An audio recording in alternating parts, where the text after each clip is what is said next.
Ang nabalitaan ko lamang talaga yung impeachment, i-demolish siya ng 2 buwan sa House of Representatives bago iangat sa Senado. So sisiguraduhin nilang bagsak na si Inday Sara. Opo. Yun ang challenge sa kanila. Sa tingin ko, itong pahayag na ito is really a declaration of war na tama na natahimik ako, na hindi ako umiimik, na minsan hindi mo nararamdaman yung presensya niya dahil nag-iisip rin siya. Pero ngayon, makikita natin na handa na siya. Prof, nasurpresa ho ba kayo dito sa naging anunsyo ng Vice Presidente na tatakbo bilang Pangulo sa darating na 2028 elections? Oo, nasurpresa ako dahil hindi ko akalain na ganong kadiin ang gagawin niya. Pero ako'y naniniwala na yung sinabi niya ay calibrated at talagang matagal na pinag-isipan kasi matagal nang hinihingi sa kanya na maging leader siya ng anti-Marcos bloc. Hindi ko sinasabing opposition dahil hindi ko maintindihan kung sino ang opposition ngayon dito sa bansang ito. Pero natutuwa ako at ginawa niya yung kanyang pananalita kahapon. Opo, yung timing, Prof, alam natin na nasa gitna po tayo ng yung mga pangamba o itong sinasabing magkakaroon ng impeachment laban kay Vice President Sara Duterte. At syempre, alam naman po natin kung ano ngayon ang kasalukuyang administrasyon laban po sa Vice Presidente. Well, may isang parte dun sa kanyang speech na sinabi niya na oo, medyo hindi ito yung normal na behavior ng isang magde-declare na tatakbo. Pero dahil sinira na siya, matagal na siyang pinagplanuhan at ginamit ang lakas ng administrasyon at ng pamahalaan.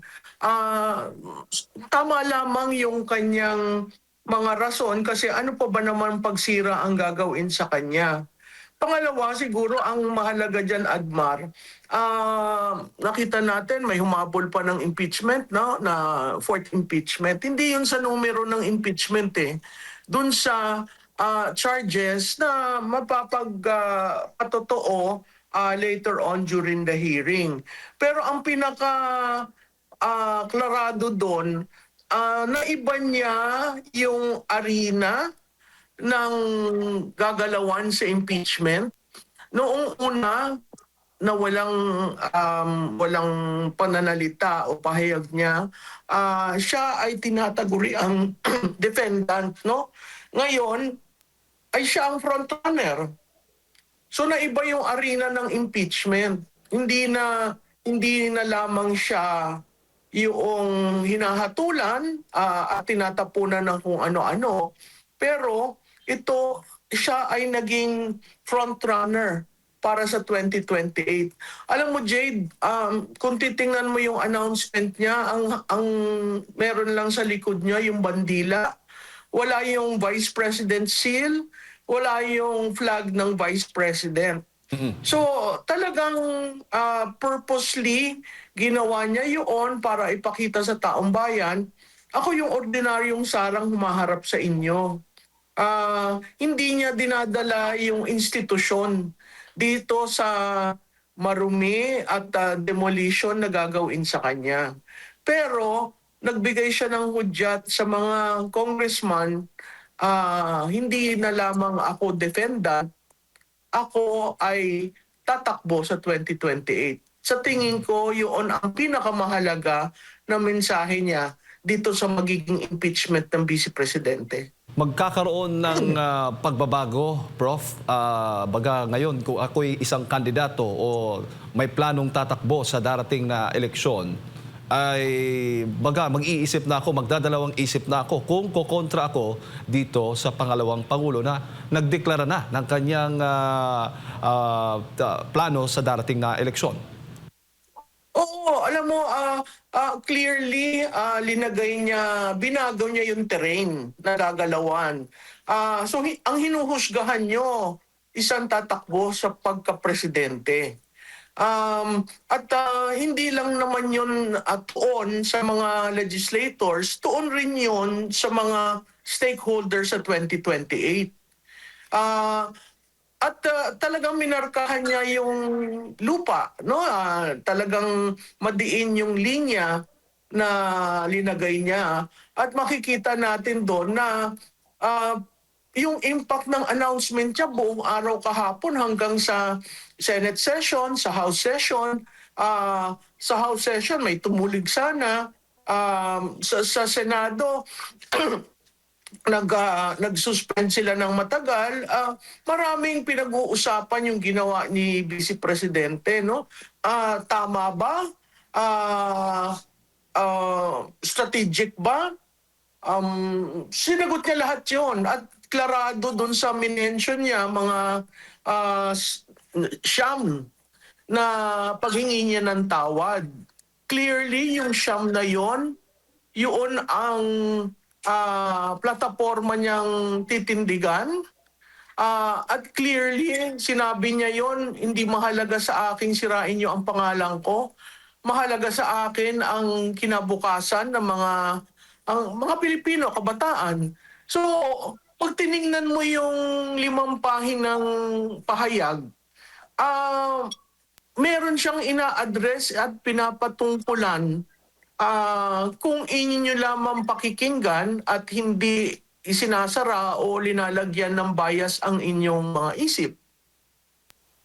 Opo. At napansin mo rin po, Prof, ng bago, yung panimula niyang talumpati o pahayag, gumamit po siya ng isang Bible verse. Ano ba yung personal comment mo doon sa paggamit po niya ng Bible verse?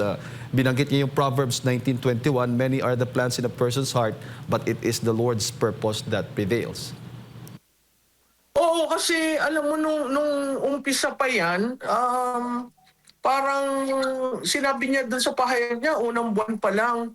Pero siguro nagkapag-usap kami dyan 2023 na nung sinabi niyang lahat na itinapon sa kanya. Ang kulang na lang itapon, di ba usually yung proverbial kitchen sink, tinapon na. Paano kung itapon yung bahay? So, ako noon, parati kong sinasabi sa kanya, alam mo, hindi ka dumadaan dito kung hindi ka hinahanda. Ngayon, at nabigyan siya ng mahabang panahon para pag-isipan ang mga bagay-bagay, natutuwa ako at yung Proverbs 19:21 ay kanyang nasabi. Kasi ano pa ba naman ang rason kung bakit siya ginaganito? Ginaganito siya, dinidemolish siya, at de-demolish siya. Dahil sa 2028, dahil sa kagustuhan nila na sila ang magpatuloy, tauhan nila o sila mismo ang magpatuloy. Dahil na rin sa mga ginagawa nitong mga huling 4 na buwan. Masyado naman yung panggigipit ng ginagawa at pagpapabaya sa bansa. At kung maalala po natin, Prof, bago siya naging Vice Presidente, yung panahon pa lamang ng kanilang kampanya, yung unit team, kasama si ngayon ay Pangulong Bongbong Marcos Jr. Ang gusto talaga ng taong bayan, kung hindi ko nagkakamali, si Vice President Sara Duterte ang maging Pangulo ng bansa. Give way lang itong si Vice President, kaya ganito ang nangyari. Tama yan. Kaya hindi ko naiintindihan niyang si Yusek Castro. Ayoko nang tawaging BFF, napakasinungaling no? Na iniiba niya yung kasaysayan. Ang kasaysayan, pumunta yung magkapatid sa Davao, hiningi na kung ikay tatakbo, ikaw na lamang ang sa taas, ako na lang ang vice presidente. Ano ba sinabi ni Mayor Sara? Hindi, ikaw na. Nagpabaya siya, binigay niya sa kanya. Pagkatapos sasabihin, kaya nanalo dahil sa Pangulo. Kung titingnan nyo, again, datos tayo, no? Saan nakakuha ng boto si Marcos na hindi niya tradisyon na baluarte? Hindi ba sa lugar ng mga Duterte? Kung titingnan natin yung Northern Luzon, doon ang mga Marcos. Bakit kailangan nilang bumaba sa Davao City at hingin ang kanyang suporta? At klarado, sa pag-ikot ng kampanya, Yusek Claire, yung pagsisinungaling mo, itama mo, no? Sa pag-ikot, sa una pa lamang ikot, ang umikot si Mayor Duterte. Si Mayor Sara, natandaan mo yon yung umikot siya on her own? Oh, hindi ba naman yun garantiya na magsisipag ako, makakuha ng boto nyo, liligawan ko kayo, at para na rin sa hindi kasamang presidente. Hindi ko maintindihan kung saan nanggagaling yung mga ginagawa ng presidential press officer, no? Na imbis na pag-usapan ang mga nagawa nitong administrasyon na ito, she spends time hurling lies. Yun ang problema dito sa taong ito, puros kasinungalingan. So, itong ginawa ni Vice President Duterte, klarado naman yan kung ano talaga ang kasaysayan at kung paano ang desisyon na maging vice presidente siya. Marami nga nalungkot nung nag-decide siyang mag-slide down. Unang-una na dyan ang tatay niya. Pangalawa na dyan ang mga tao sa Davao. So, klarado yun. Huwag nating ibahin ang kasaysayan. At saka humingi na rin po siya ng apology ang pangalawang Pangulo. Ibig sabihin na admit niya na talagang baga kasalanan din niya na bakit ganito si Presidente Bongbong Marcos Jr. yung naupo sa halip na sa kanya, which is yun nga yung boses ng taong bayan na dapat siya ang maupo pero nag-give way lamang po siya, Prof, dito sa nangyaring ito. Tama yun, Jade, no? Bihira sa isang politikong humihingi ng kapatawaran sa isang desisyon na nagawa ng ilang taon na. Pero nakita mo naman yung paghingi niya ng tawad, sequential. Nagsimula siya sa na humihiningi ko ang tulong nyo para ipanalo siya, si BBM. Pagkatapos series na yun, no? Patawarin nyo ako doon sa mga nangyari sa ating bansa. Magmula ng yung tinatawag na baha, doon sa pang-aabuso, doon sa pagtaas ng presyo, doon sa seguridad ng pagkain, doon sa kalusugan, 'di ba? Klarado na lahat ng kasalanan nitong administrasyon na ito, hiningi niya ang kapatawaran kasi nga hindi na nabuo yung unity. So kung titingnan mo yung pahayag niya, nagsimula siya dun sa role ng kanyang buhay, no, na yung weight ng responsibility at yung acknowledgement na peacefully ina-accept niya ang buhay niya ay hindi katulad ng iba. No? At sa akin malaking bagay 'yun ang sinabi niya sa unang mga buwan pa lang ng aming termino. Nakita ko na ang katiwalian, ang kawalan ng katapatan. Malaking bagay 'yun sa isang kasama mo sa unit team supposedly. So, this is a personal account, an insider account of the Vice President. And she laid to the public what she felt, what she realized, and what she hopes to do. So, pag nakarinig ka naman ng isang ganyan sa politiko, mapapaisip ka rin kasi klarado dun sa sinabi niya na kung demolition lang naman, sanay naman ako sa demolition, di ba? Matagal na ang inatake, ako, ang pangalan ko, etc., etc. So, there's nothing that is new that they will do. ang nabalitaan ko lamang, talaga yung impeachment, i-demolish siya ng 2 buwan sa House of Representatives bago iangat sa Senado. So sisiguraduhin nilang bagsak na si Inday Sara. Opo.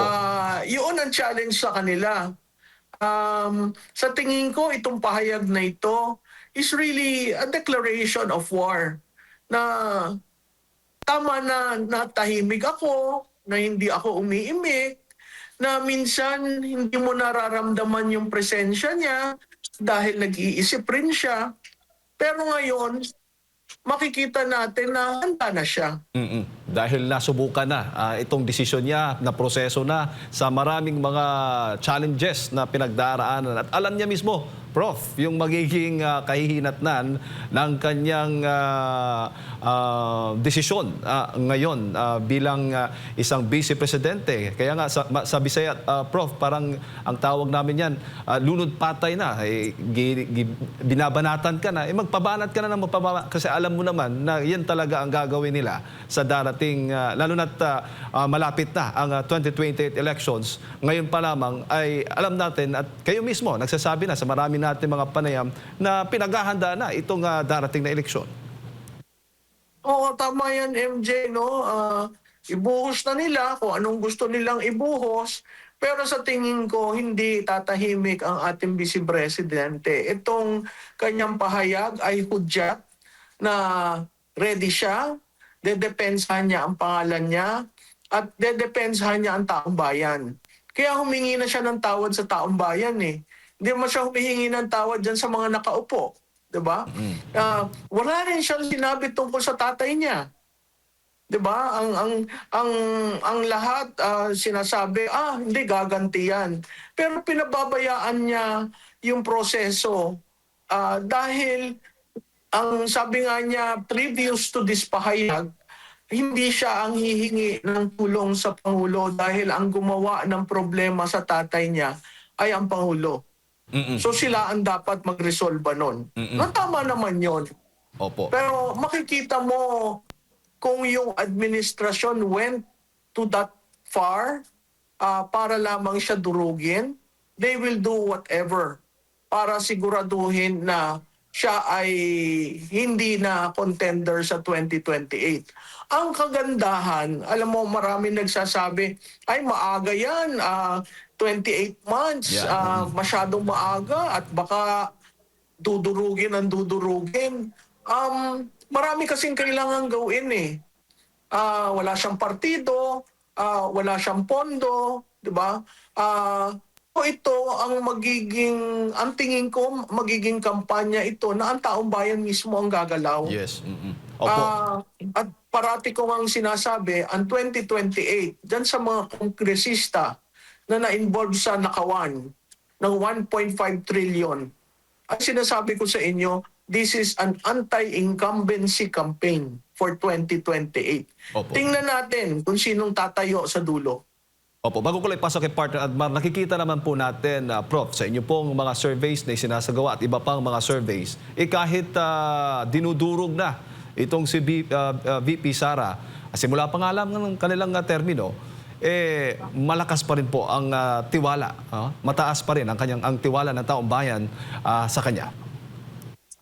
Oo, Jade, alam mo, kahit ano namang survey firm hindi lang yung amin no?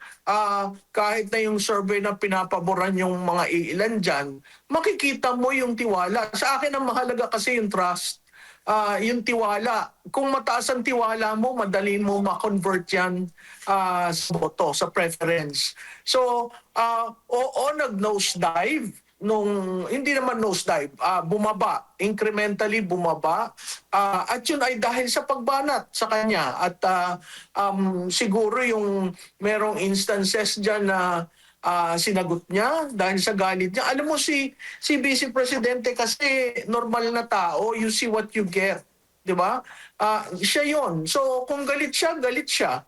Kung gusto niyang sabihin na may diin, sasabihin niya.